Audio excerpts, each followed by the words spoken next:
Petrol آپ کو مزید 11 روپے مہنگا ملنے جا رہا ہے. نگران سیٹ اپ ایک طرف الیکشنز کروا رہی ہے، ساتھ میں پیٹرول اور بجلی کی قیمتوں میں بھی اضافہ کر دیا ہے. بخاری صاحب میں تو کیا ہی بولوں کہ ہم کس چیز کو کنٹرول کرنا چاہیں گے. اب ایک پیٹرول مہنگا ہونے سے پوری کی پوری جو کموڈیٹیز ہیں، اشیاء ضروری ہے، سب مہنگی ہوں گی. دیکھیے فضا، انٹرنیشنل مارکیٹ میں اگر پیٹرول کی قیمتیں بڑھ جائیں تو آپ کو سمجھ آتی ہے، آپ ریکنسائل کر لیتے ہیں کہ یار کیا کریں، تیل ہی مہنگا مل رہا ہے. ہمارے یہاں روایت یہ ہے کہ انٹرنیشنل مارکیٹ کے اندر قیمتیں کم ہوتی ہیں، ہماری قیمتیں بڑھتی ہیں. یا تو چلے وہیں اسٹیٹک رکھیں آپ، ہم بڑھاتے ہیں. ایک اس کی وجہ یہ ہے کہ یہ اس طریقے سے عوام کا خون چوستے ہیں اور اپنے اللے تللے جو ہے نا حکومت میں، ان کو جاری رکھنے کے لیے لوگوں تک اس کا ریلیف نہیں جانے دیتے. یہ جو آرگنائزیشن ہے، چاہے وہ اوگرا ہے بجلی کے، چاہے وہ اوگرا ہے پیٹرول کے حوالے سے، چاہے نیپرا ہے بجلی کے حوالے سے، وہ بھی 5 روپے ہو رہا ہے. یہ سب وہ جونکے ہیں جو غریب آدمی سے لے کے لوور مڈل کلاس اور مڈل کلاس کے لوگوں کا خون چوستے ہیں. ان کے منہ یہ خون لگا ہوا ہے، اس لیے ان سے نجات پتہ نہیں ملے گی کہ نہیں ملے گی. میں آپ کو 2 بدترین مثالیں جلدی سنا دوں. کالا باغ ڈیم بننا تھا، آپ کو یاد ہے جی، جس کی کتنی مخالفت ہوئی. اس کے اوپر ایک ٹیکس لگایا گیا تھا لوگوں کے اوپر، جو 3 دہائیوں تک لوگ دیتے رہے ہیں. ڈیم نہیں بنیا لیکن ٹیکس لیتے رہے.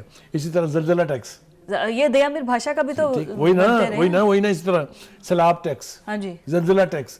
جاتا کہاں ہے یہ پیسہ؟ Who eats up all these resources؟ ہم تو آج تک پی ٹی وی کا ٹیکس بھی دے رہے ہیں. ٹھیک ہے، اب آپ دیکھ لیجئے گا ایک ساتھ آپ پیٹرول کی قیمت بھی بڑھانے جا رہے ہیں، بجلی کی قیمت بھی آپ نے بڑھا دی ہے.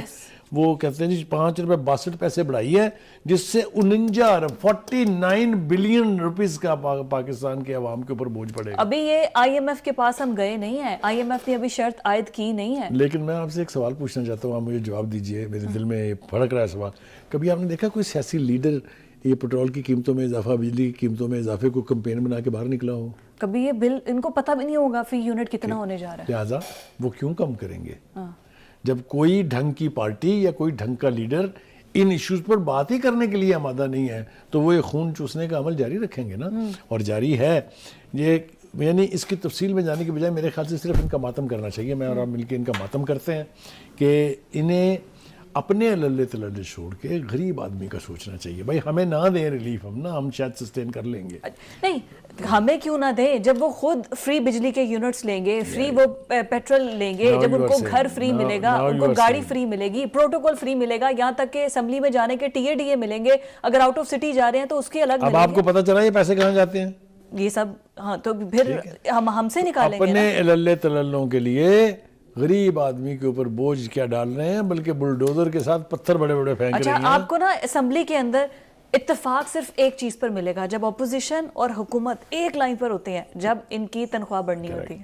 کوئی اٹھ کے نہیں کہتا غلط ہے. چاہے سینٹ ہے، چاہے نیشنل اسمبلی ہے، چاہے پروونشل اسمبلیز ہیں. یہ ایک تھوڑی سی اور تکلیف سے بات بھی ہے، وہ میرے خیال سے ساتھ ہی کر دینی چاہیے. ججوں نے بھی کسر کوئی نہیں چھوڑی. ہاں جی، پارلیمنٹ کے M P As M N As نے بھی کوئی کسر نہیں چھوڑی. سینیٹرز اس لیے کہ they think they are a different class. وہ اپنی کلاس کو لک آفٹر کرتے ہیں. وہ لیول کے اوپر تڑپنے سسکنے والے عوام کے لیے کچھ کرنے کے لیے تیار نہیں ہے. یہ میں آپ کو بتاؤں، یہ فرانس کے انقلاب کی مثال آپ جائیے گا. آج گوگل کے اوپر گوشت کے لوتھڑے جا رہے تھے ملکہ کے محل میں، تو ایک غریب آدمی نے ایک لوتھڑا کھینچا، اس کو نیزوں سے مار دیا انہوں نے جو اس کے گارڈ تھے. پھر اس کے بعد کیا انقلاب جو آیا تھا اسی دن in 24 hours the king and the queen they were all hanged. They were subjected to the extreme torture that you can think of. So کہنے کا مطلب یہ ہے کہ ڈرنا چاہیے ہمارے برسر اقتدار طبقے کو بھی کہ اگر لوگ تنگ آ کے کسی دن باہر نکل آئیں پھر کنٹرول نہیں ہے، پھر نہیں آئیں گے. بہت شکریہ بخاری صاحب. ناظرین، یہ تھا ہمارا آج کا پروگرام. آپ سے کل ملاقات ہوگی. اللہ حافظ.